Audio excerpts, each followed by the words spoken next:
business. And may I invite on stage our distinguished chairperson for this session, Mr. D.S. Govindrajan, President, Aniara Space and Executive Board Member, SIA-India. A very warm welcome, sir.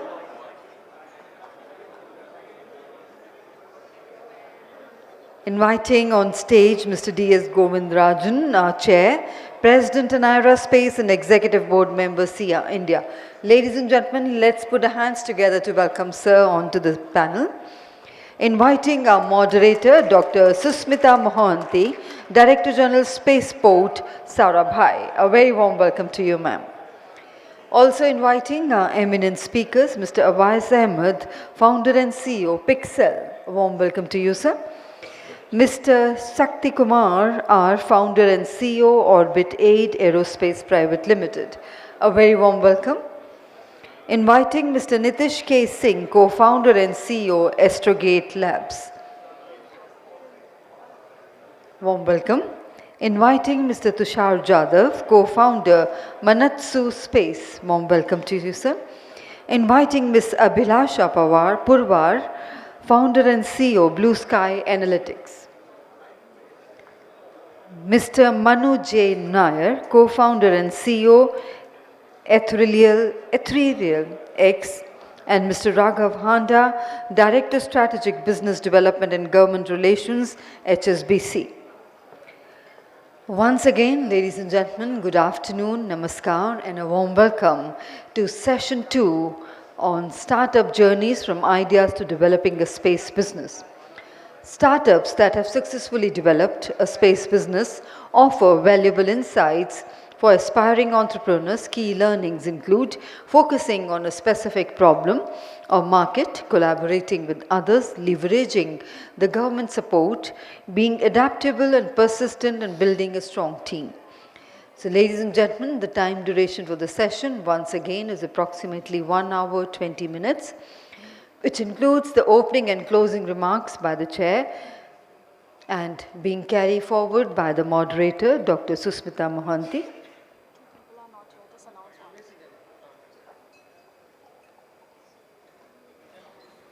And before I invite the chair, may I once again invite Ms. Abhilasha Purwar, Founder and CEO, Blue Sky Analytics.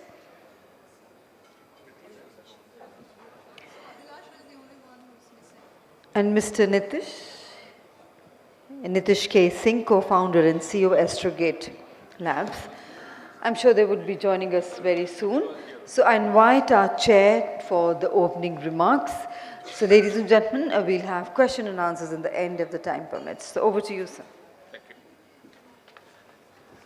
Thank you very much, and good afternoon. Generally, after having a good lunch, people expect the session to be more exciting so that you can be awake and appreciate. And this is one such panel which excites all of us here and throw more light as we move forward. I'm happy to be here to chair this session on startup journeys from ideas to developing space business. In a very simple way, I always say that startup is the bridge for ideas to implementation. That means if a founder have got some ideas, obviously they would like to implement that idea. To make that happen, they will start the startup. So we have got a fantastic set of people who have started their journey and who are here to answer and also share their experience about their startup journey. I'm happy to introduce Dr. Susmita Mohanty as the moderator for this session. There cannot be any other person other than Dr. Susmita Mohanty to moderate such a wonderful session, simply because she is not only a pioneer in the space business, she herself is an space entrepreneur, and if some of you do not know, she was the first Indian startup in the space industry. In fact, I don't know, in the morning plenary session, somebody mentioned that, okay, we had the first startup in 2009, I suppose. That was Dr. Susmita Mohanty. Earth to Orbit was the firm which she founded, co-founded. She is the only person who founded startup companies across 3 continents. And she is the only one, if I know, an Indian who has traveled both to Arctic and Antarctica. So I don't want to take much of your time. I'm happy to introduce Dr. Susmita Mohanty here, and I request her to take the stage and introduce the distinguished panelists. Thank you. Thanks, Govind. Thanks a lot. So for those of you who come from the world of startups, I wouldn't be surprised if we are already acquainted. I've been in the space business, professionally speaking, since the late 90s. Did a brief stint at NASA Johnson, worked for the space station program with Boeing for about 3 years, and then started my first small company in San Francisco when the word startup didn't quite exist. We've come a long way. My company in Vienna, in Austria, is 17 years old now. This company designs and builds prototypes for space exploration systems. So habitats, rovers, spacesuits, that kind of stuff. I moved to India in 2008 and started what Govind just mentioned, Earth to Orbit. But I would like to also add that around the same time, there were 2 other companies that came into existence. One was Team Indus, and I'm very proud of Team Indus, what they have done. And there was Dhruva Space, actually. So I don't quite believe in the firsts and the lasts. I think it's very important that the early arrivals, like us, I must have spent almost a decade coming to Delhi since 2008, meeting with ministers and bureaucrats, pushing for liberalizing of the Indian space economy. So in 2020, in July, when the Prime Minister's office invited me to come and give inputs, I think I was one of those who was really thrilled. And today we have with us some of the startups. I mean, we get these numbers thrown out all the time, 140 startups. I think of which I would say easily, I mentor some of them now, easily at least a dozen of them are doing cutting edge work. And I've already started, they have reached TRL levels, technology readiness levels, which we should all be proud of. And with that, let me invite, so I think what we'll do is Manu, Nitish, Awais will start from this end, and then we'll go on to the other side. And Raghav, you are the only odd man out here. Yeah, you need to have one. So I think what I would like to invite all of you guys to do is briefly introduce yourselves and tell us a bit about your companies, when you started and where you are. Thank you. Thank you so much for the introduction and for this opportunity. I'm Manu. I'm representing EtherealX here today. We are into the reusable launch vehicles in the country, and we are building the world's first fully reusable medium lift launch vehicle. And we are right now at TRL4 of our propulsion systems. And in being able to do this reusability, or let's say to rephrase it, the full reusability of the launch vehicle, what we've done is to have developed our own rocket engine cycle for the upper stages of our rocket. This enables us to operate our engines efficiently in both vacuum and in atmosphere.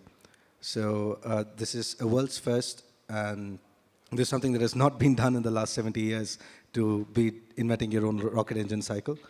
And we're hoping to be doing our engine testing in the next 6.5 months.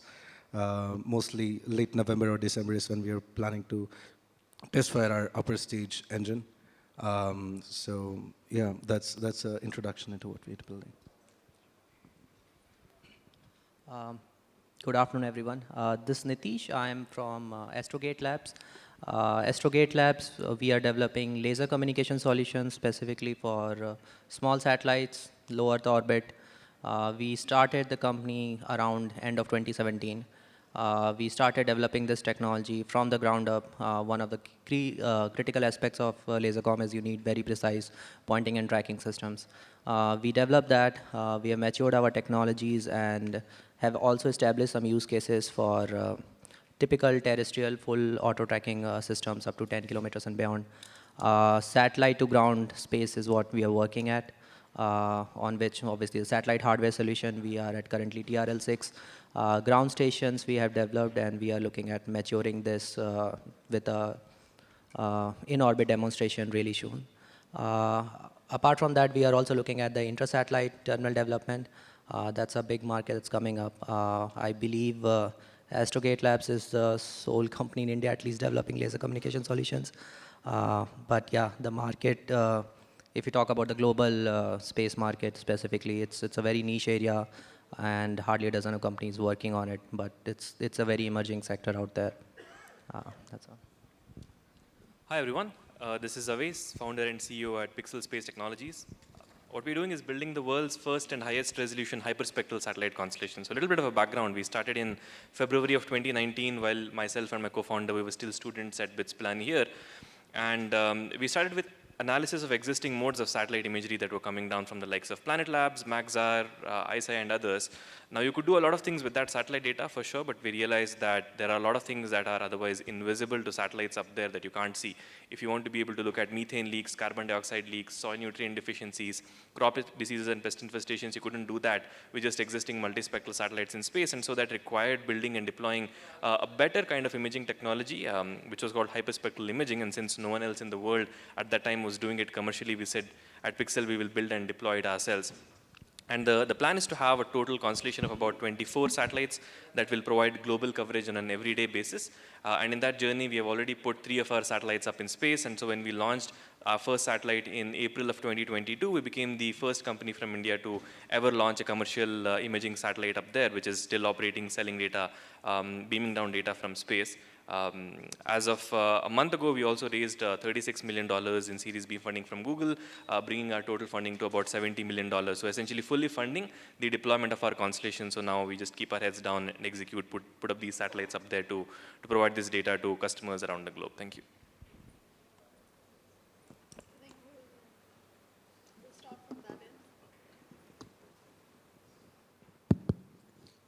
Hey, good afternoon. I'm Sakthikumar, founder and CEO of OrbitAID Aerospace. We are developing in-orbit refueling technologies for the satellite life extension and plans to build a fuel station in space. So why we came for that on-orbit refuelings? So as you know that satellite is one-time usable. So why don't we go for life extension for many years? And we incorporated 2021, and before that I was worked at Indians of Science. That on-orbit refueling research we started 2015, but it hunted me a lot to start that startup. So 2021 is the right time to start a startup. Now we are in the TRL5.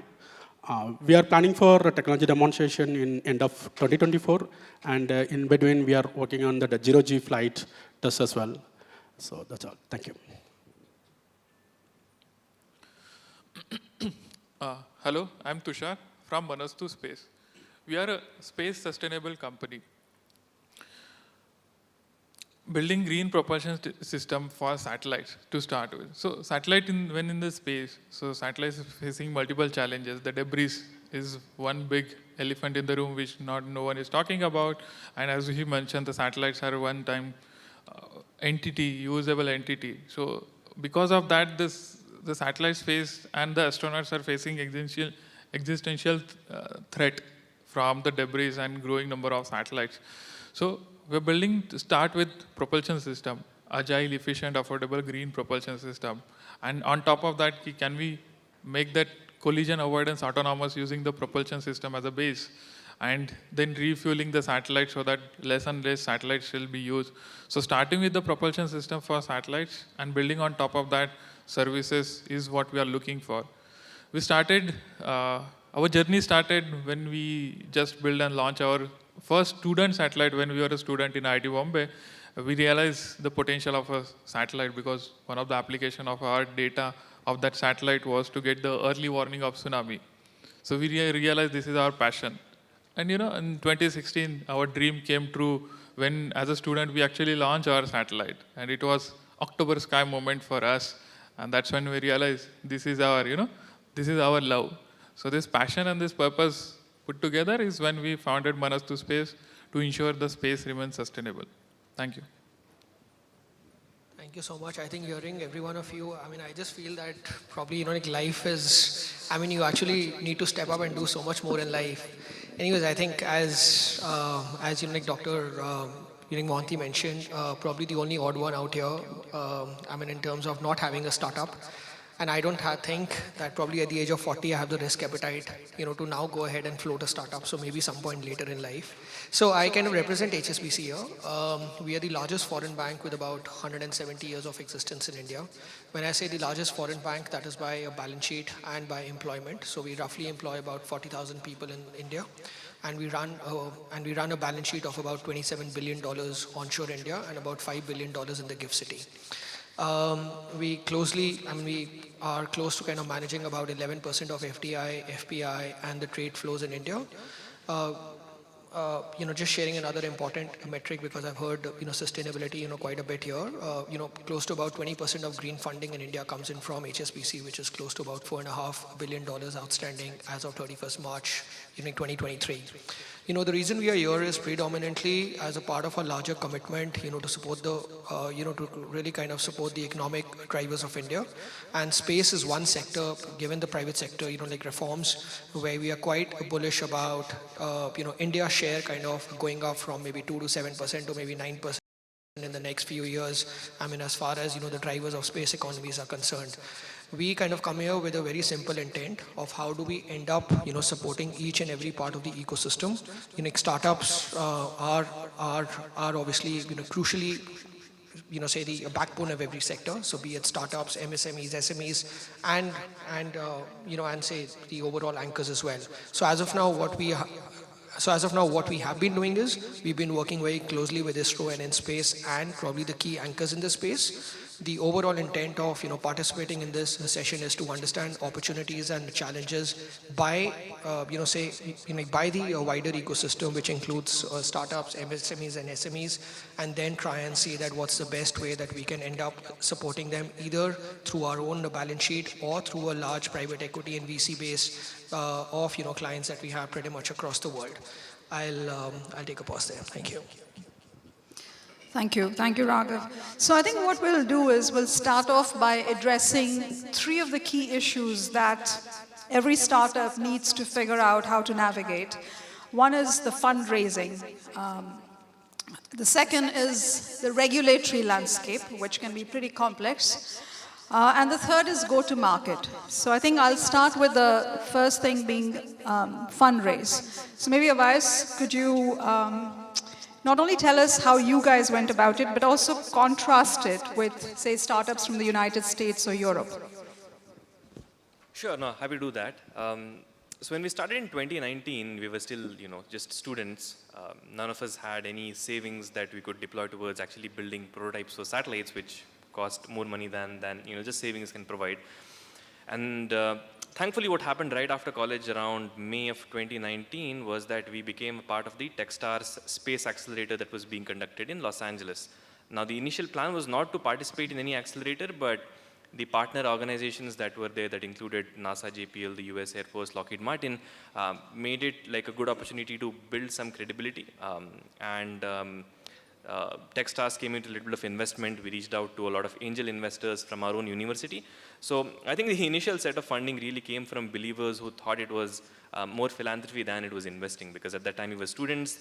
You could get a meeting with any investor, but then getting from there to actually getting a check signed was a big hurdle, because they didn't think that we could even if we raise this amount of funding, we could raise future rounds of funding, and we were considering this as a student college project and so on and so forth. But the initial set of $700,000 that we raised as pre-seed funding from angel investors, from Techstars, and from one micro VC fund really gave us the impetus to then say, now we actually have something from which we can actually build a satellite, build a prototype, and show that prototype for the investors that were coming in later. And then when we went out to raise a seed round later that year in 2019, early 2020, we had almost signed a term sheet with a couple of lead investors on the basis of the prototype that we had built, that we could actually show, look, here's the hardware, here's our office, here's a facility.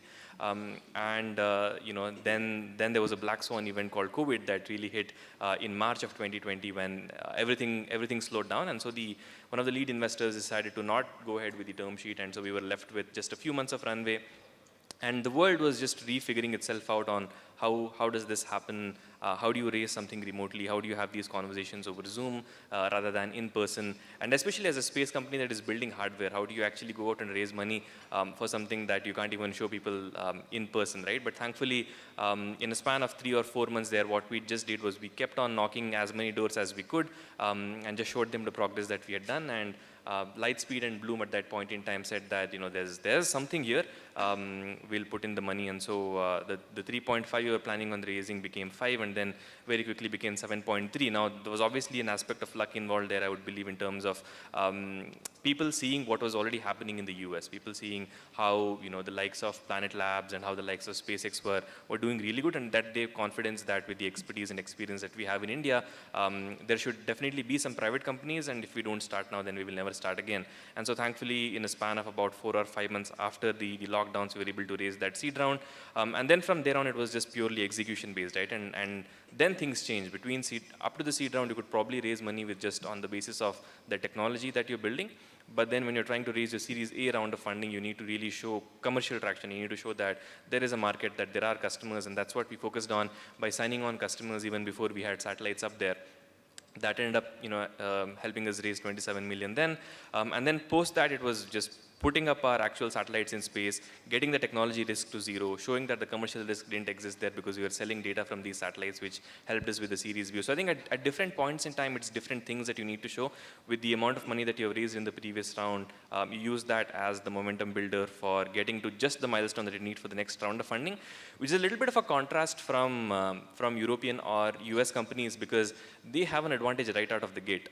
If you are doing something even remotely novel, you have opportunities like the Small Business Innovation Research Grants, SBIRs in the US, that give you up to $2 million in grant-free funding sort of upfront in the first few months. And then when you're trying to raise your Series A, they match up to $15 million in funding, right? So 15 million comes from the government as equity-free money, and then you only have to raise the remaining 15 to get a 30 million round, which is something that Indian startups don't yet have an opportunity to do, because obviously, we're just starting off as an ecosystem. And there's kind of a similar situation in Europe, where the European Space Agency really funds all of the startups in the countries that are part of the ESA. So I would say that's the major contrast. Obviously, there are hurdles and challenges for Indian companies, but the more success stories that come out, the more it'll get easier for the ones to come. But yeah, when we started, it was just starting off, and people seeing the success stories that came out from US and Europe really gave confidence that as ISRO has done so well, there's no reason why the private sector couldn't do it as well.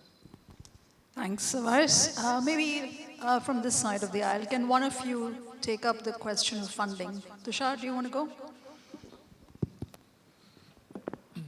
So, till 2018, 19, as Awais was pointing rightly, that startup funding was very, very unheard of in space sector, and very few people are already had some initial funds, but nothing substantial to show for the industry. So in that case, the question I'll cover the later different aspect of it. How do we survive when that fundings are scarce? So that's when the indigeneity are being very solving the problem with minimum resources, little bit of jugaad you call it, and then making things work with that funding, with those free grant has been the case for us. That has brought to us. So that has, of course, that cost you in terms of the speed of execution with the resources, but that helps you, makes you strong in terms of, core basics. You question everything, every rupees that is spent, and that prepares you for that. So after that, 2019 or so, we started 2017, 2019, 2020 was a hard because it's COVID year. So in 2021, once we came out of the COVID, we started talking to the people. We got a lot of good interest from the people, especially at the angel level. And we could convince them, and we got the first set of investment of our pre-seed round, you can say. And then subsequently some small rounds, and we'll be doing some of our major rounds soon. So point is, yes, money was very difficult. Now it's been very possible to the level, raising in India, in Indian company, raising 15-20 million is now becoming very possible. Now the questions are, can the Indian VCs put in 50 millions or so? I think that will come up once we start delivering more and more as Indian startups and show the returns. Along with the funding, the VC funding is one aspect. The other funding aspect is definitely the lot of government initiatives like IDEX, TDF, and a lot of other agencies through which you can get the fund.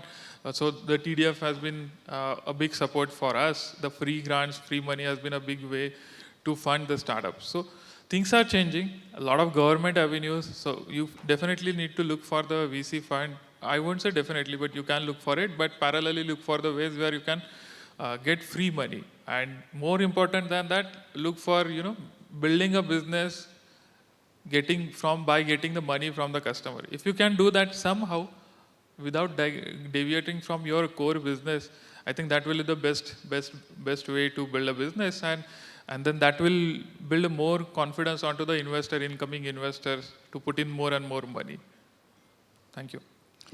Tushar, if I'm not mistaken, Manatsu also was created within the IIT Bombay ecosystem.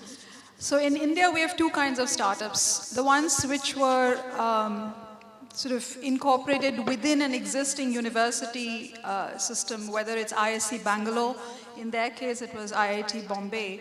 And then we have the Pixxel kind of companies which sort of happen outside the academic campus incubation support structure.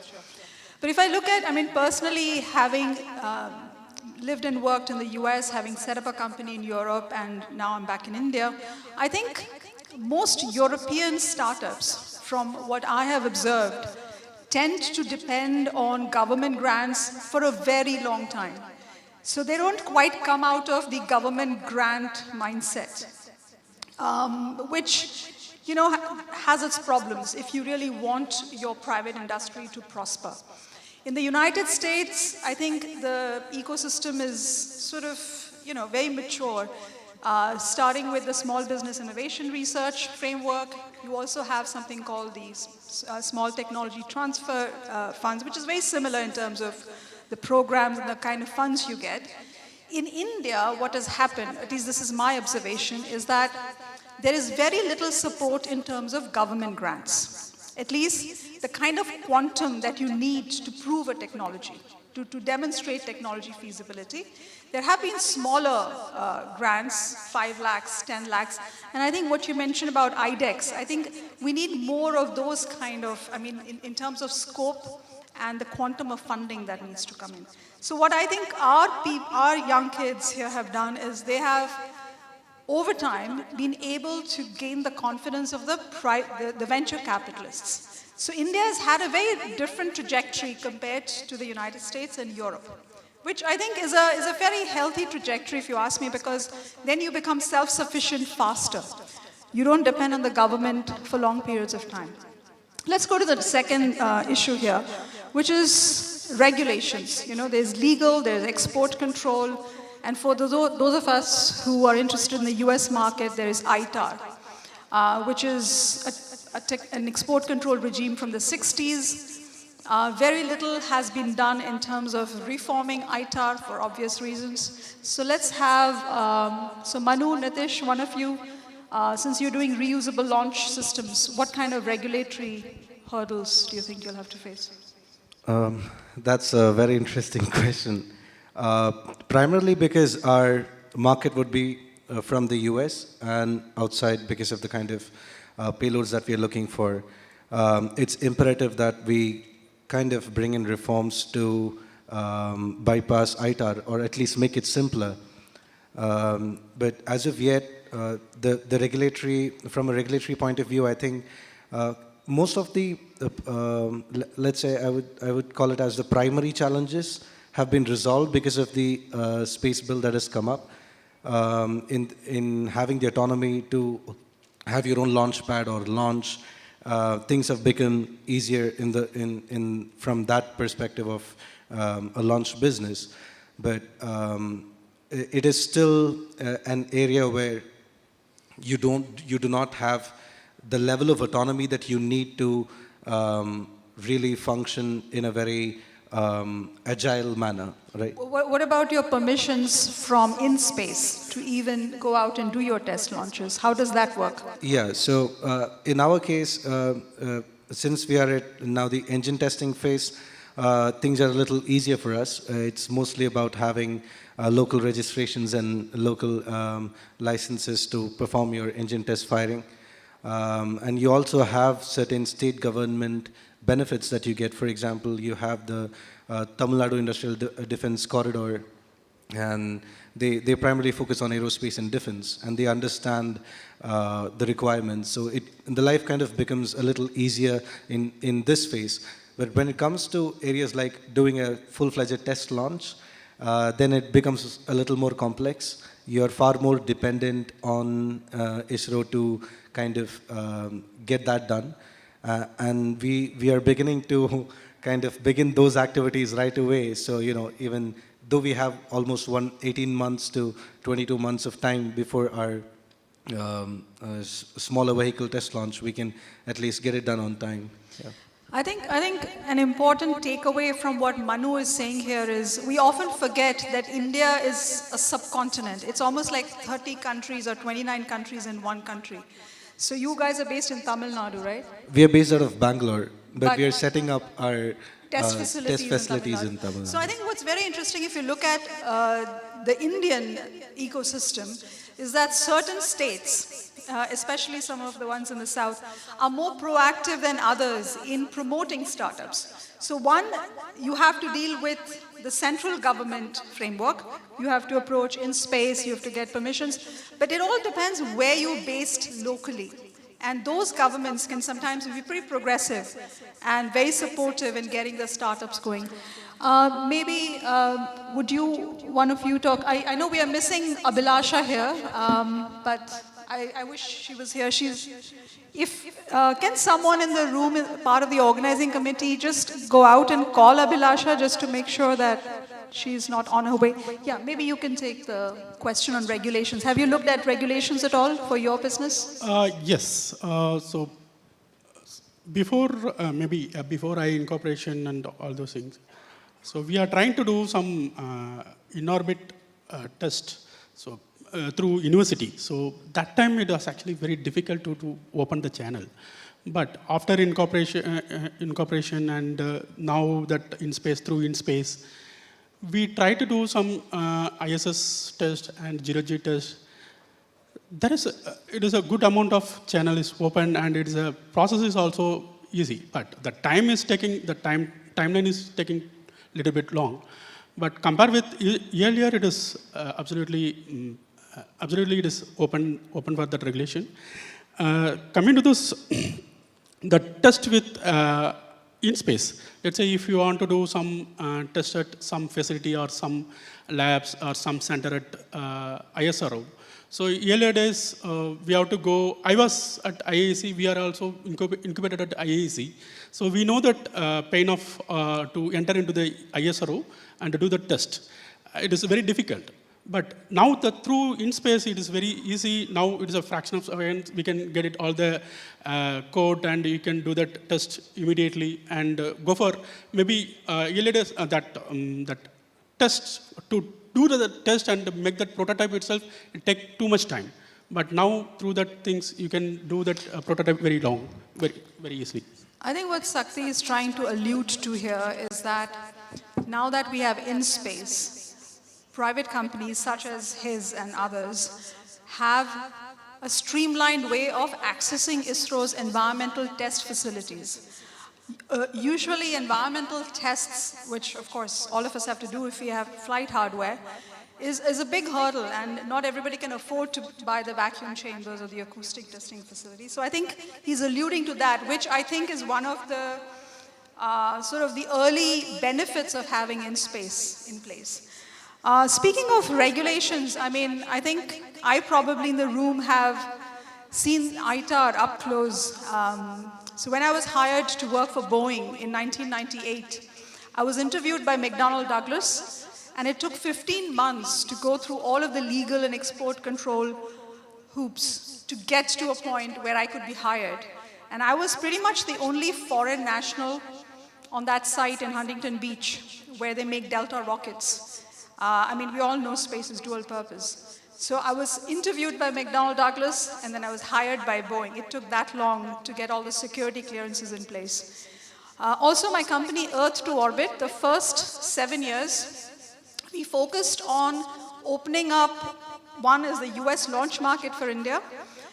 Those of you familiar with the 1998 embargo, the US imposed on India when we conducted nuclear tests, some of it started to get diluted as, you know, during the Bush regime when the civilian nuclear deal was signed. But it was still very difficult. The idea of launching an American satellite on an Indian rocket was out of question. So when I moved back to India in 2008, my company, we spent 3 years doing soft diplomacy, talking to people at the State Department, the Trade Department, and here in the Ministry of External Affairs to see how we could, I don't think override is the right word, but get the waiver to sort of, despite the embargo, the remnants of the embargo, be able to launch Skybox's first satellite on the PSLV. So it took us 3 years of soft diplomacy, 1 year signatures in place, and the 5th year, the first ever historic launch agreement was signed between Antrix and Skybox, which was a Stanford startup. Let's come to the next point here, and that's really about go-to-market. I think one of the challenges that most space companies face is how do you find your clients? I know Awais said that even as part of their fundraising trajectory, one of the milestones was at some point they managed to sign up some clients, which helped them go into one of their series, right? So maybe Awais, a little bit on your go-to-market strategy. Is it a very organic one that's evolving as you go? And then we can have someone else also talk about it.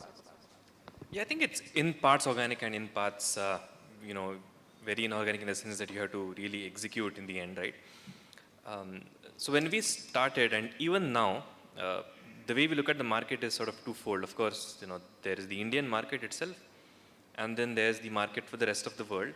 For buying satellite imagery, 98, 99% of the market is outside of India, right? So we had to be global from day one, right? We have had to set up offices in the US. We've had to hire people in Europe. We've had to have people go to Australia. So the necessity of the fact that there doesn't exist a lot of customer base in India for the product that we are selling, because traditionally it's only been ISRO and ISRO departments building satellites and using that data, and other different government agencies and state remote sensing centers, national remote sensing centers using it in our particular case. So there wasn't really a private ecosystem or a buying ecosystem it was set up, because the government was launching something, bringing down data, and that data was going to the government itself, so very internal way, which meant that we've had to focus on the global market since day one. The way we sort of went about that was, in the early days, we just made a list of all the potential customers that there are and have a significantly heavy funnel at the top. You just have to keep on knocking on as many doors as you can, similar to the case of investors, because, you know, before you have actually launched something, before you've actually proven something, before there's a commercial product, how do you actually have customers sign with you? Because, you know, they're taking a significant risk on you, so you need to be able to convince them that it's actually worth it. In our case, we went really hard by showing them that hyperspectral data can provide utilities and benefits that other data simply can't, and we are best poised to get these satellites into space and get this data down and provide it the quality that the customers really want. what I think also helped was we created a very high level of cadence of conversation between the customers and us, where they felt like we were actually really listening to them, which we were, right? Our initial iteration of the camera very quickly evolved to a better resolution iteration 2 camera, and then we were going to stop there, but then we heard really strong customer feedback that 10-meter resolution for hyperspectral was not enough. They needed 5 meters. So we said, okay, we're going to push out our technological development and deploying the commercial constellation by a year or year and a half, but it really makes sense from a customer standpoint that we get down to 5 meters, because that's really what the customers are telling us. And all that meant that the initial set of customers really became really strong advocates for us, not only within their own companies, but also within, in terms of giving signal to other companies. At certain point, the credibility and the fundraising and the news articles that came out meant that when someone Googled us, when we reached out to them, they didn't really consider us as something that we were just starting off, that there was a level of credibility and validity to what we were doing. And at some point, people also started reaching out to us. That kind of happened because there were not a lot of companies doing hyperspectral, because it was a very new technology at that point in time. And so when someone Googled that they need hyperspectral data, and a lot of people did that because it was actually a need in the market, which we were trying to solve, they found that Pixxel was one of the companies doing it. And so when they reached out to us, thankfully, we were able to build that. So I think it was a combination of us at the beginning really building a very long list of people that we just had to go out to and keep knocking. And at some point, the fact that the technology and the product itself spoke for it, and the initial set of customers were so happy that things spread by word of mouth, and eventually, as you might have heard in any other startups, your product needs to be so good that the word of mouth really ends up getting more customers. So thankfully, that has been the approach. Awais, I want you to be a little more specific and talk about your phase 1 and 2 award from NRO, and also who is this customer? I mean, are these data aggregator firms? Just tell us a little more specifically who your client is. Sure. As you mentioned, almost everything in space technology is dual use. So obviously, there are private customers, but there are also government customers.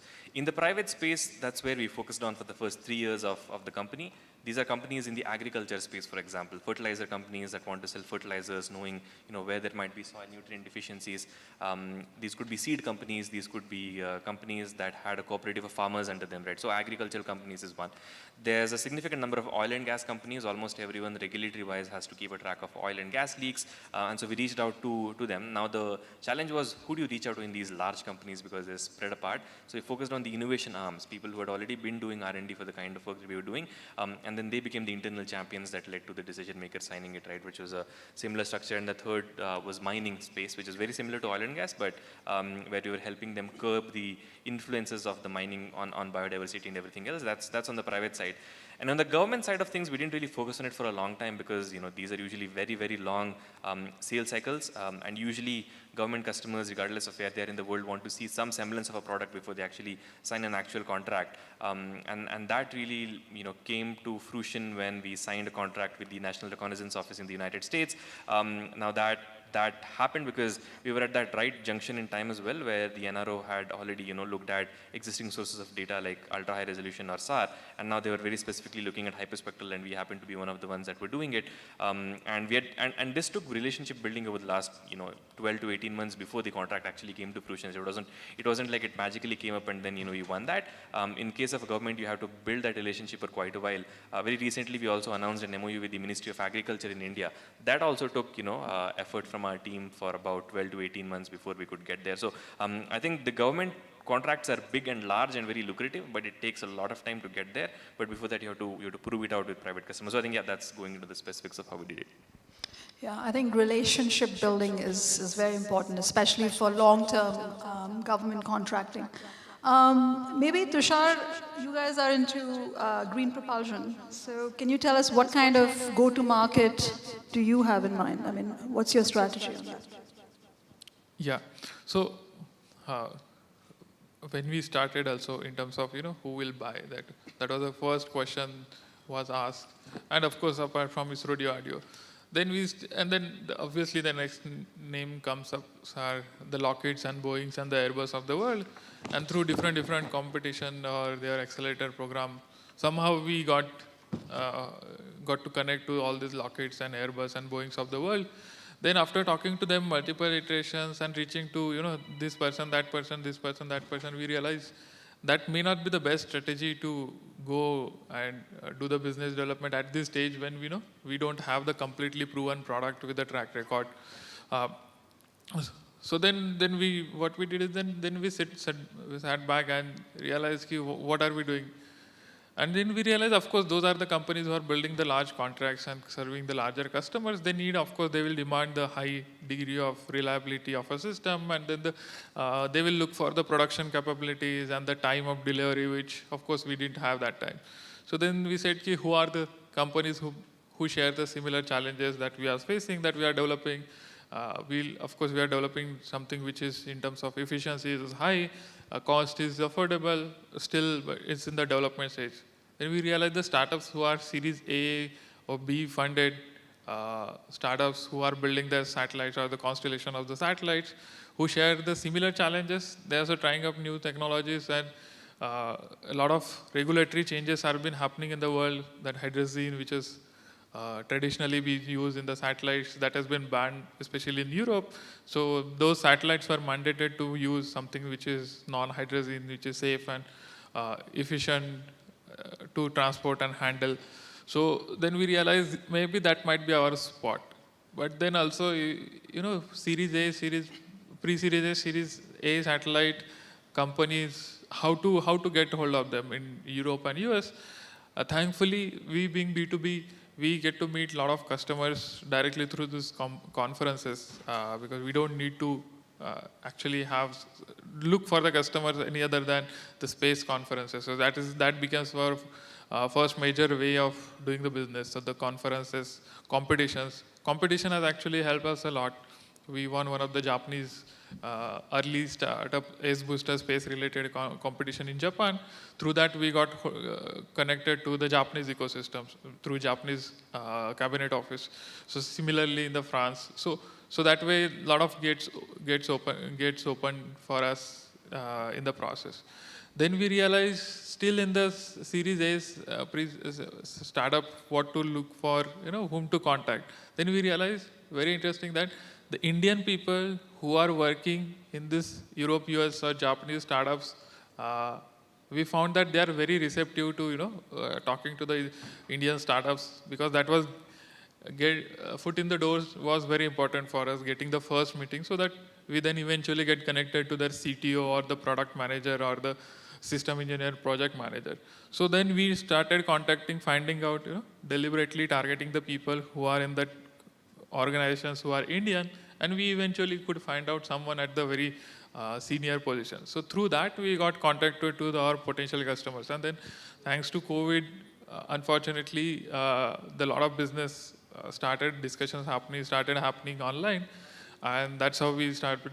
We are building our relationships. And yes, as Awais mentioned, every relation takes, even for the private side, anywhere between 3 months to 6 months, even for the startups to materialize, starting from the first day discussion to actually signing a contract and then execution. For us, it worked out well that we got a first government contract through TDF, DRDO, and then private followed later. So depending on what works well, I think you need to decide. The most important aspect I can suggest is to recalibrate, reassess every time your strategy, how is it working out, and go back to the basics if it is not working out. If it is working out, see why it is working out and amplify that. Yeah, thanks.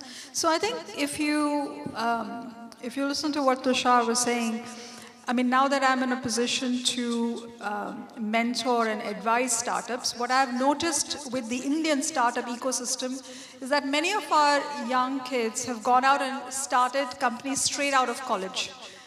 Very few of them have sort of a professional exposure to how biz dev or bid and proposal is done.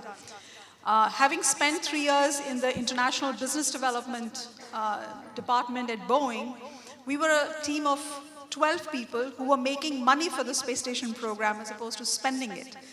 I'm just trying to lay it out because I think what many of our startups need to do is, I think over time they'll have to understand how bid and proposal work, how negotiations work, how these contracts, international contracts, are managed. And they're sort of learning it on the go. Whereas if you look at, I haven't met very many startup founders in India who've actually worked in an aerospace company of significant size or measure, who then go out and start a company. Then the approach will be very different. So I often find that our young people are still learning on figuring out how it's all done in terms of business development. I think Raghav, let's have you come in a little bit, since you work within space, advise them on various aspects. How much of an understanding do you think the in-space directorates have, or what it takes to start, run, and scale up a startup? See, so we've been started engaging with InSpace for the last few months. I think across all the 4 verticals, and this is again personal experience, both at an individual level and at an organization level, I think they've created an infrastructure which has been put into execution now, which kind of allows pretty much like a single window access. I mean, what we've seen through these various production-linked incentives, if I was just to kind of draw a parallel, right? Various production-linked incentives introduced by the government of India, various ministries. I think it pretty much provides a single window access for not only in terms of creating a softer landing, but more important, not only in terms of creating a softer landing for the ecosystem players, but more importantly provides a one-stop in terms of understanding the various aspects of this very deep regulatory environment. And I think that's kind of needed, because at this point in time we are pretty much at an anvil where you will have the new FDI policy, I think, notified in the next couple of weeks. The sector has been open for, the sector has been open for private sector participation. We are one of the constituents in terms of, in terms of multiple players that have kind of gone in. There is a proper portal registration that we have. There are a lot of startups queries that we kind of do receive, and these are not limited only to banking, right? This is kind of limited to really broadly, playing our role in terms of demystifying India as a landing spot. And I think the breadth of companies that are there. So you have overseas operators, you've got Indian startups, you've got government agencies, you've got private institutions. So I think it's all about kind of getting these ecosystem players at probably just one spot and providing a single window support to them. So that's that's to your question on InSpace. I also heard a lot about funding, right? And if you're okay, I'll just maybe make a quick comment there. Yeah. Right? So at this point in time, I don't think the sector is open, to have any private equity participation. There is obviously a lot of VC support, and we've heard some great startups here. I think in terms of bank funding, because sooner or later, when you have a lot of VCs who have already kind of written checks to you, I think they would kind of demand a certain level of leverage to kind of come in. I think the only thing that I'll kind of leave with you is that, startup funding is not funding basis balance sheet, right? So we as a bank have set up a $250 million tech fund. This is only our India balance sheet, out of our India balance sheet, and about $170 million have already been deployed over the last 2 years. Now, this fund was specifically, set up to kind of reduce the bankability gap, when you're developing a prototype and pretty much before Series A or maybe after, or, say maybe just up to Series A. When you're beyond Series A, and you've done a typical raise of $15-20 million, I think there'll be a swathe and a beeline of bankers, willing to kind of, support you through their own balance sheet. But the key is that how do you kind of reduce the bankability gap, say in the first few years, right? And unfortunately or fortunately, being a branch office here in India, we don't have an accelerator program, right? So then, hence we thought that, developing this balance sheet program could probably make sense. The only point that I'll want to further kind of just highlight is that this is not a balance sheet lending lens, or this is not a traditional credit model, that we follow in terms of credit assessment. The call is taken on the promoter, the call is taken on the product, and now obviously there is a, there is a much more growing awareness that any of your funding decisions needs to be in the broader ESG matrix, right? So as far as these three are taken care of, and obviously there is a fair degree of certainty that we would like to see in terms of underlying contracts. We also don't, given my numerous number of interactions with promoters and founders, I don't think that this sector would, suffer in terms of both, like really from a demand side or maybe from a supply side. I think there is this only need to kind of make this whole, to kind of bring in this visibility in, like really in terms of the underlying contracts, like which could be between 5 years, 7 years, or probably all the way up to 10 years.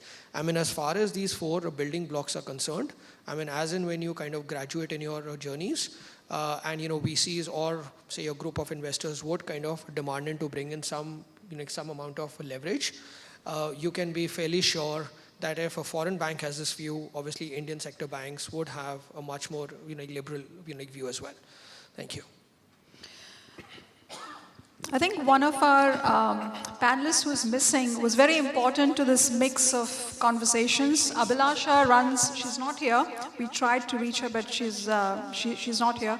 But I think it's important to mention that Abhilasha, she's the founder and CEO of Blue Sky Analytics, which is one of the downstream companies. And we have several of those in our space startup ecosystem, and they have a very different evolutionary cycle.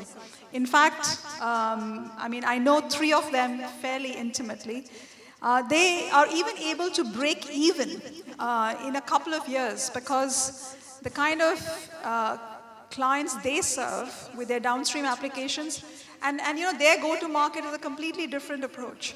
It's a pity that Abhilasha couldn't be here, but maybe during the Q&A round, we'll have one of the downstream application founders in the audience. I'm sure we probably might have 1 or 2. Talk about how they approach these things. I know you're the chair, Govind, but I think having been part of the Aniara company from, I mean, in some ways we have seen things way before these kids arrived and started their companies. What's your view on the new space policy, which was released earlier this year in April? Any specific comments around the new space? Certainly. As you said, no. I'm also one of the early startups, I can say. So there used to be saying that people who started about 10 years back, they were all classified as OGs. So we're all original groups, it seems. So I belong to that. As regards the space policy is concerned, I really consider space policy, it only reflects the mindset of the government. And it reflects as to what the government of the day wants to convey to the government, the non-government establishments, and the academias involved pertaining to the space activities in the country. What is more important because of the space policy is not the space policy itself. Looking at the space policy, the agencies who are there to implement, including InSpace, the other ministries, they should take the cue from the space policies. If it says that, okay, ease of doing business, I think they should take steps to come out with the guidelines to make things easy for the people who approach them.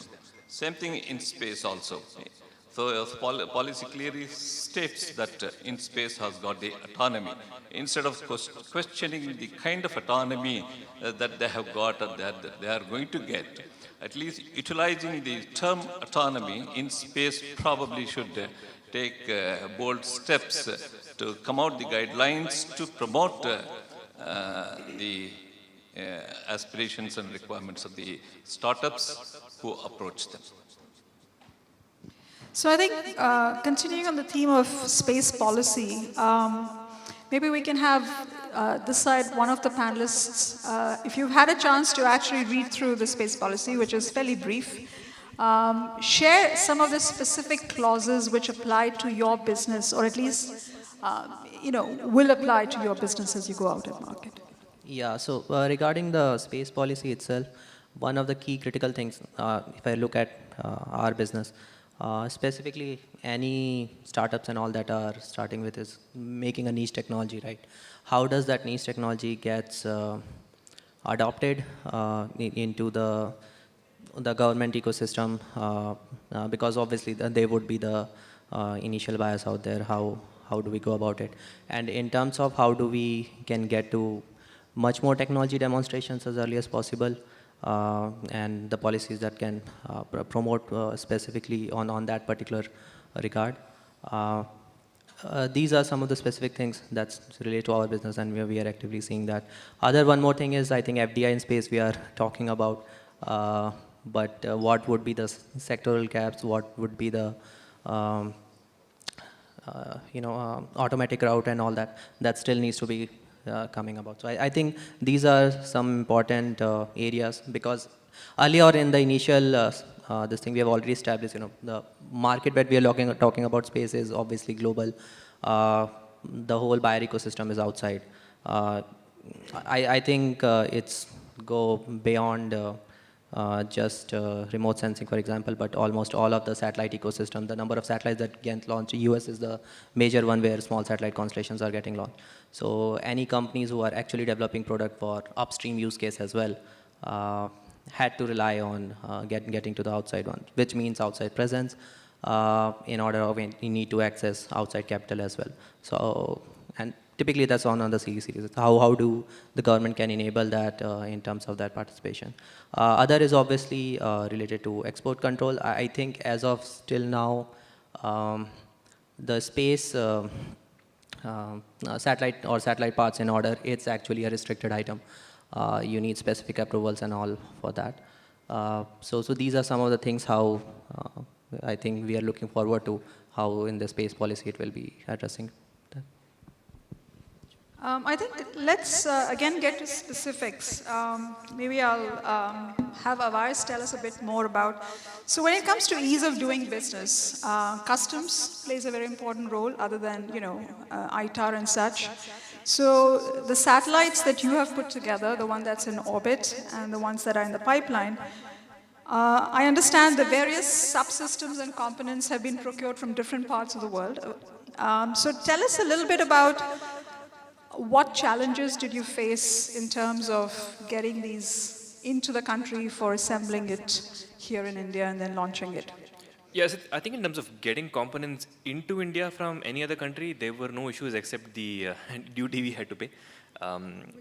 Which is how much? It ranges, right? For example, I think there has been a big push towards indigenization of making solar panels, which ends up adversely affecting making solar panels for space, because now these are ultra high efficiency solar cells. You can't really get them in the country. You have to get them from outside, and so it falls under the same 40% bracket, and these go up in crores of rupees or hundreds of thousands of dollars for each panel, and that ends up adversely affecting that, right? So we have to figure out ways where you either have to set up an entity within a special economic zone where you're having a zero duty, or being able to create an export oriented unit license where if you're exporting almost all that you're getting, then you don't really have to pay duties on that, right? So, and as a young startup, it becomes really important to keep that in mind. So I think except from the financial aspect of it, where there could possibly be import duty holidays for young space startups trying to do it, and we tried probing this with the Ministry of Finance, where they're like, we can't specifically create this for one kind of company and things like that. So I think that was that was the only challenge in terms of bringing things in, except if you're bringing it from the US, but that was a challenge from the US side of things, where you mentioned ITAR, right? The companies in the US are generally hesitant to go through 6 to 12 months of paperwork to send a component to us here. So we generally try to keep our supply chain global in nature, coming from everywhere else in the world, and that way creates backup for us. The second part of the regulatory things very specific are around operations itself. Thankfully now that InSpace has been set up, it's gotten a lot easier. We just have to send every query to InSpace, and either they have the authority to do it themselves. For example, if you're trying to get a satellite registered as a space object through India at the United Nations Space Object Registry, InSpace handles that. Or if you want to get a frequency license for operating satellites in space, they direct us to the WPC, Wireless Planning Commission, as part of DOT, who then handles it. But the fact that there's an agency under the Department of Space now means that these different agencies have the impetus to do it. Earlier, if you directly went to someone like a WPC or others, they weren't really sure as to what the pathway pathway was for a company trying to launch something to space. And thirdly is around exporting of things outside of the country. Even if we are building satellites here in Bangalore, right, in the case of Pixxel, and we have to, send them all the way to Florida to launch from SpaceX, which, we have done with a couple of our launches, you have to get a SCOMET license, because anything satellite blanket is under a SCOMET list, and you have to go through these approvals. There's no clarity around that. It could take 6 months, it could take 12 months, it could take 18 months, depending on, how your file is and who is it languishing with. So I would say that's the spectrum of different challenges we've had to specifically face. The middle part, which is around operations and getting approvals and licenses, is sorted within space, but I think the auxiliary parts of it with regards to creating policies and FDI or importing stuff, exporting stuff still needs to be figured out.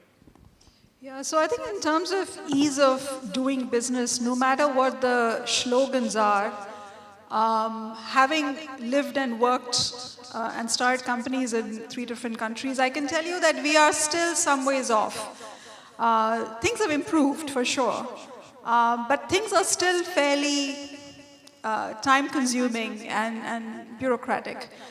For example, there's a new law coming in which was supposed to take effect end of July, but end of June actually, which has now been pushed out to October, which says that if you ship out money outside the country, 20% will be, you'll have to pay 20% to the government, and then you have to apply to recover that 20%. So these kind of new road, I mean, I don't see how this could even be considered something, worthy of even implementing at a level that. So I think the finance ministry probably has some ways to go in terms of understanding how deep tech businesses work. We are not the Olas and Flipkarts of the world.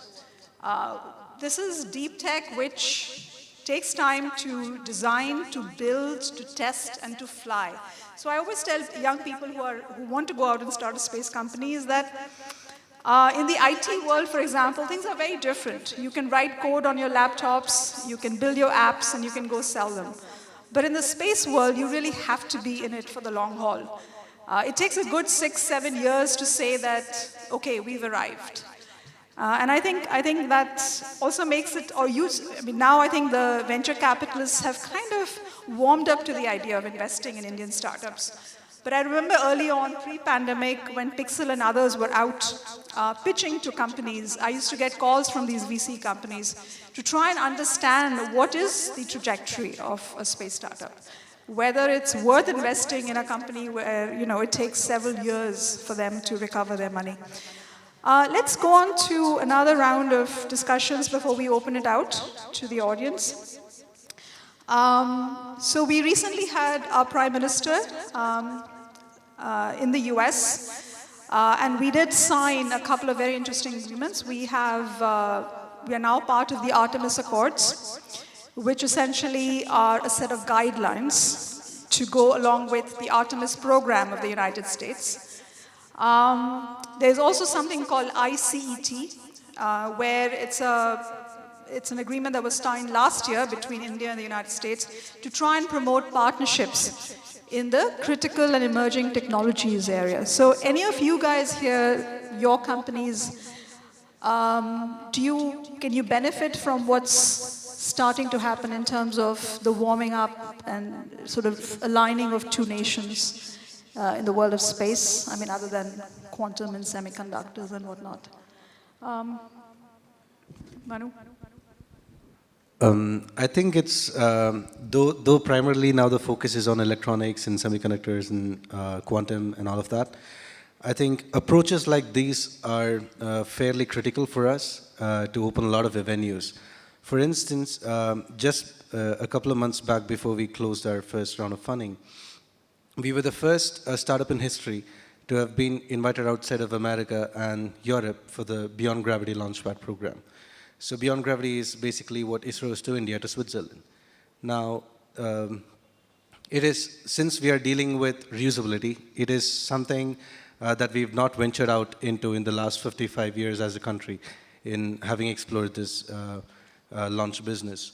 Now, this involves expertise in areas of materials, in setting up of supply chains for reusability, making sure that you have the right turnaround time to bring your rocket back to the launch pad after refurbishment? What's the kind of manufacturing techniques that we would be using? So a couple of things like this, if we spend more time reinventing the wheel, when we are doing it indigenously without any external help, I think the time for us to get into the market significantly increases. And with certain advantages that we can kind of leverage out of partnerships from outside, I think it kind of accelerates the process like it did for us. And I think it is also crucial for startups to have these partnerships, because then you really see what is going on outside, right? You kind of start competing with the global players. You kind of start competing with cutting-edge technologies rather than domestically available technologies, or you're not localized anymore. So I think that significantly brings a change into how you evolve as a company and also in uplifting the ecosystem as a whole.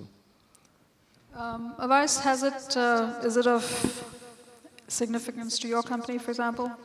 So I think it's of significance to every space company. As I said, the ecosystem in India is still up and coming in terms of selling and buying, right? In terms of generating revenue. Since space companies by default, in most cases except downstream companies, spend a lot of money in getting to the point where you are even having a commercial ready product.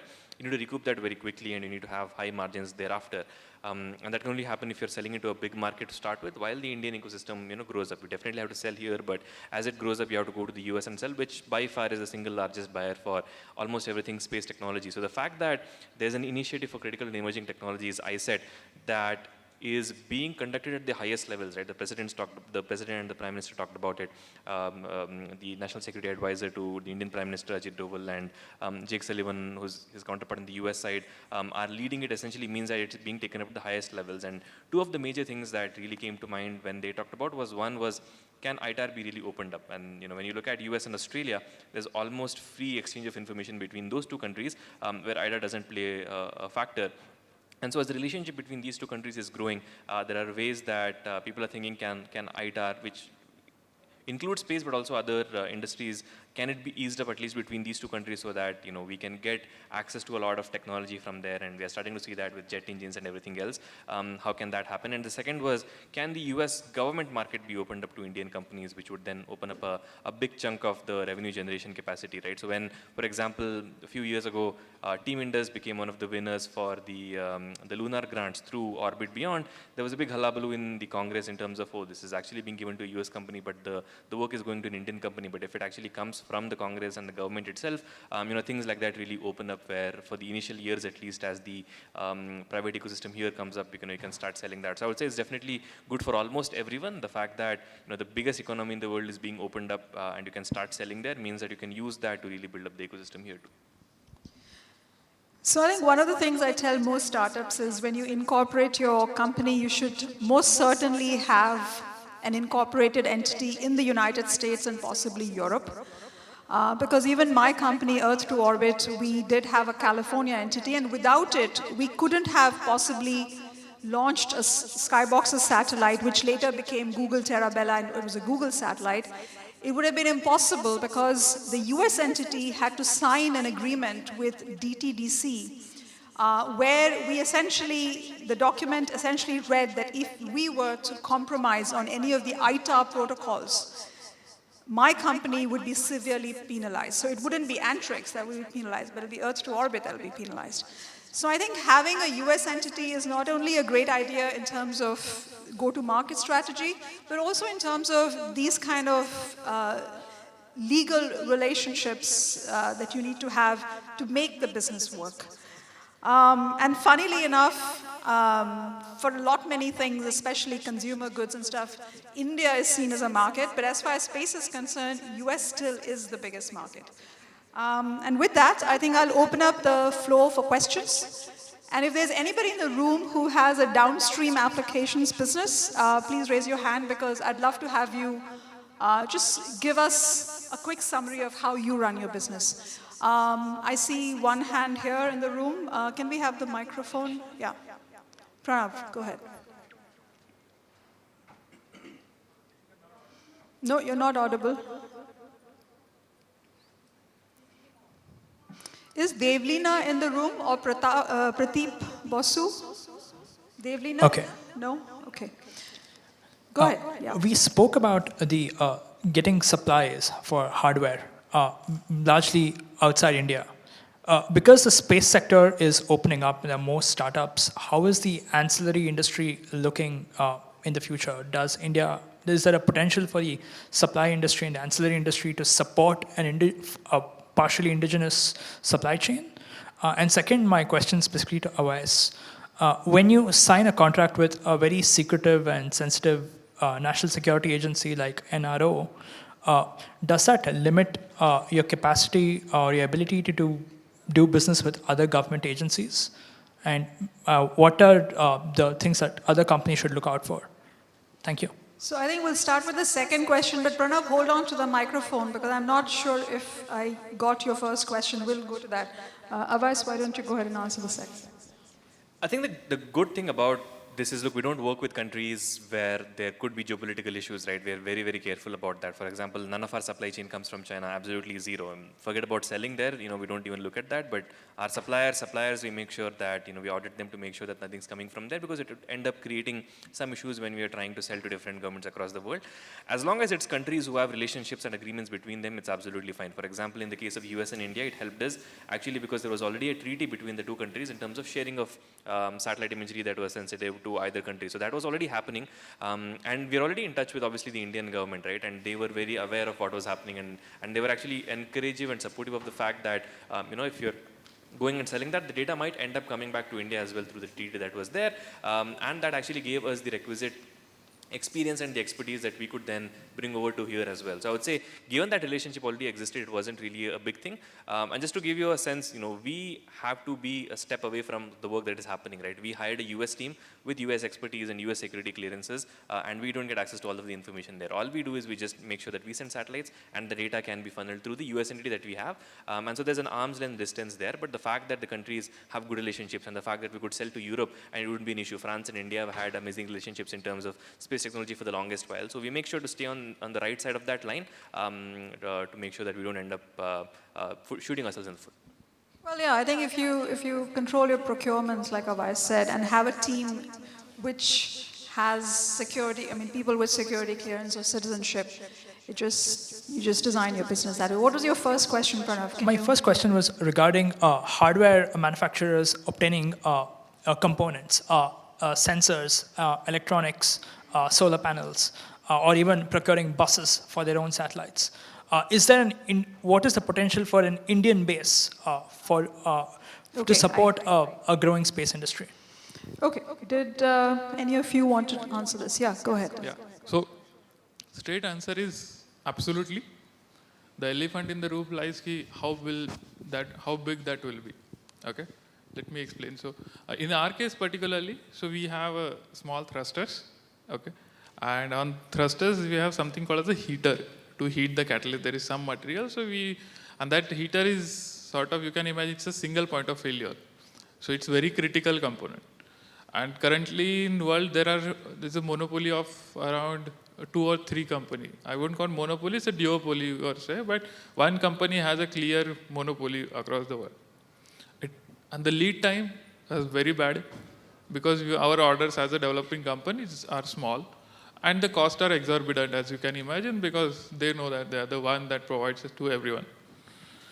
So then in the process, what we did is that the same heater, similar heater, can be manufactured by someone in India. There are quite a bit of companies, but they have never done for the space.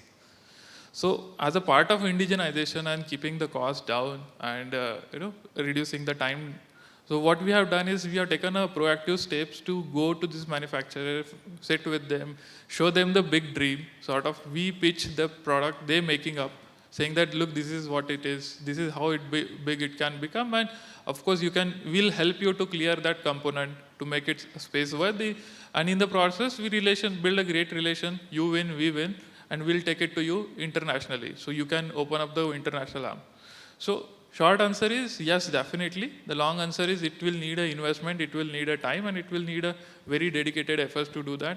I believe that almost same thing is applied for the solar panel. So a lot of people in India is looking to do that. Same thing with your batteries, space batteries, and also building a satellite bus. And same thing with a lot of your sensors in India. So that we believe that's how we need to do it to keep the cost, timeline, as well as the indigenization process intact. I think Pranav, at least from where I'm seeing this, the pandemic was a great opportunity for countries to start talking about supply chain resilience. And that could be a good thing in the long term for India and Indian manufacturers of components, subsystems, buses.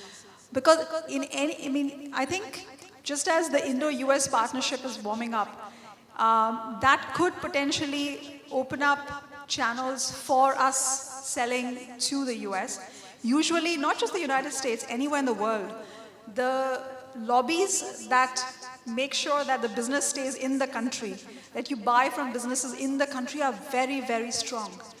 So to overcome that resistance, you have to have bilateral understandings and treaties. Really, it's not about, you can't, these are pretty sensitive markets, right? So I think it's not just as simple as is it possible or not. I think those also need political interventions. Any other questions in the room? The lights are blinding, so I can't even see very much. Yeah, there's someone's there. Yeah. Hi. So my question is to Awais. Despite so many rockets going up, satellites going up, why the cost of data is not coming down? Why is the cost of data not coming down? Yeah. Is that the question? Yes. But it is.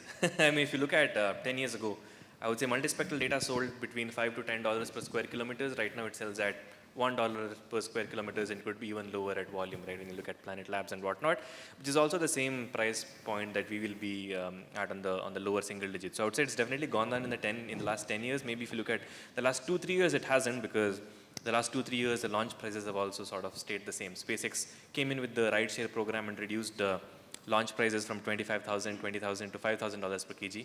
And in fact, after that, they've increased it a little bit to $6,500, right? Just because they have monopoly. Now, there's no point in getting it down further, except at scale. So I would say the prices have actually gone down, and there is scope for them going down even further at scale. Yeah. Okay, one person there. We'll take one more question after this and wrap up. If you don't mind, can you stand up and ask your question? Hi, my question is to Awais. It's just a kind of a follow-up question to what he asked. Awais, in the previous session, we heard a lot of... Yeah, it's working. Am I audible? Yeah. Just hold it properly. Themes around how to promote the demand for your data. This is a theme that, wanted to ask you as to, all of you are putting assets out there, data is coming in. But as far as the Indian market is concerned, what has been your sensing? Are we there yet as a country? I'm not talking about the space sector, not the core space sector, but the allied sectors. Is the demand picking up? Is the sensitization happening? And more importantly, is the policy addressing it from a startup's perspective? I think the policy can only do so much, right? So the policy that's there in terms of the geospatial policy draft that came out is actually quite liberal. It restricts data that's higher resolution than 50 centimeters, but anything beyond that, it's fairly liberal. So I don't think policy is the issue. Policy can only do so much. I think the way I see it is, at least it's a two-phase thing. Phase one is satellite data is being used in a lot of different places, and for a country as large as ours and as varied as ours, you need to use satellite data. And it is being used, but it's been limited to government agencies and different state governments and those remote sensing centers, right? That needs to be opened up first to private entities. They need to get more comfortable that, and it's happening, right? With the case of Ministry of Agriculture, in our case, they are more open to procuring from the likes of us. And that, as long as that keeps opening up in various different ministries, from Ministry of Mines to Ministry of Urban Infrastructure to everything else, that's phase one. What that will lead to is, that will lead to phase two, where a lot of the downstream analytics companies like Blue Sky, like SatSure, like others, have already started opening that up that just needs to grow. When people see that this is being used, you'll start seeing private companies also use it. It also ends up becoming a factor of, India is a country where labor is cheap, which means that in most cases, you don't necessarily need to remove the labor aspect of it, which is quite a big issue in Europe and in the US, where if they can automate a lot of things with satellite data, it becomes easier. And we will reach a point as we are growing as an economy. But at this point, obviously within those constraints, phase 1 and phase 2, let the government open up to buying this data, which will open up opportunities not only for us, but also a lot of downstream companies who will focus on different sectors and different industries themselves. And then from there, the ecosystem will hopefully grow. I wanted to add something to your question as well. I think what's happened is for the longest time, the government departments have been used to looking to ISRO for all of their solutions, right? Pixxel recently signed an MOU with the National Crop Forecasting Center, and I know those guys pretty closely.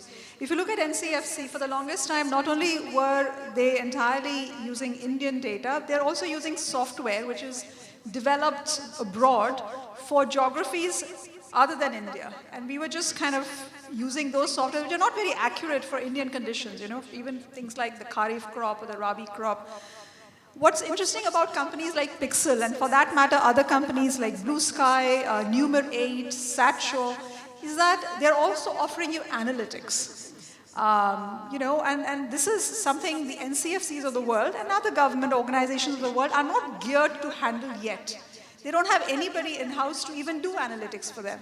Even if you were to give them a ready-made model that, say, a Pixxel or some other companies develop, they don't know how to take it forward.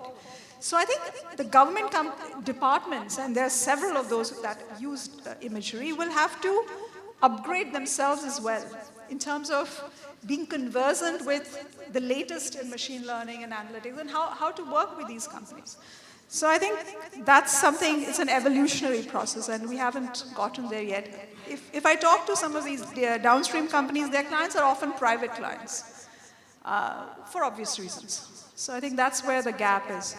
Any other question? Otherwise, we can wrap up here. And with that, Govind, I think I'll have you...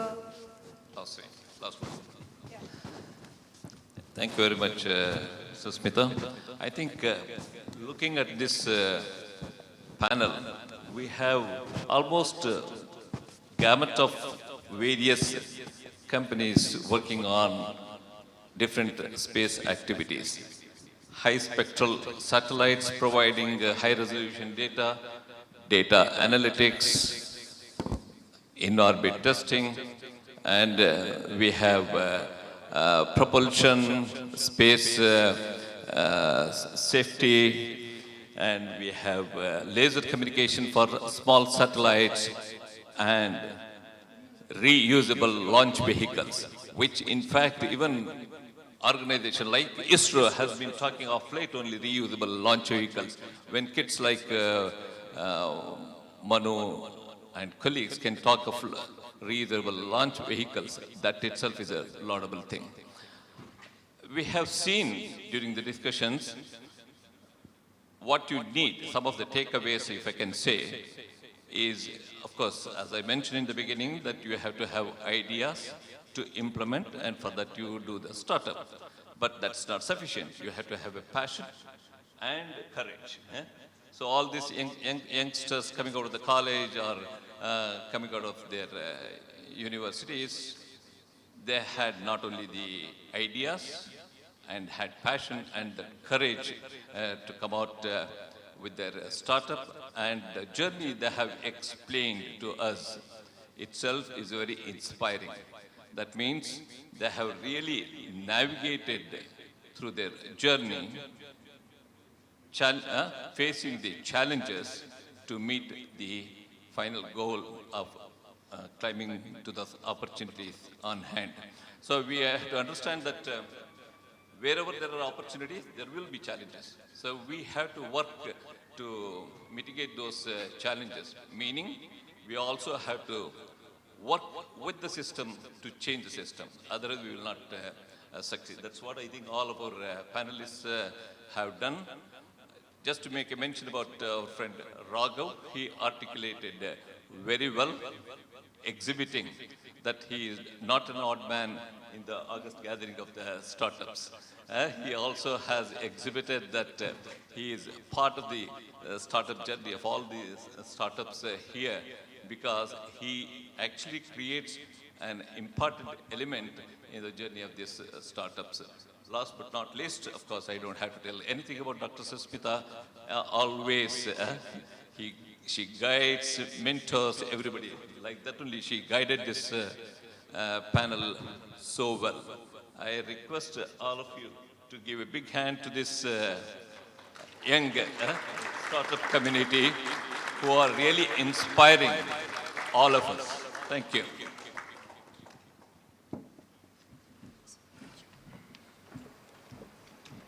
Thank you very much indeed. May I request for a group photograph of the esteemed panel? And ladies and gentlemen, with that, we now break for tea.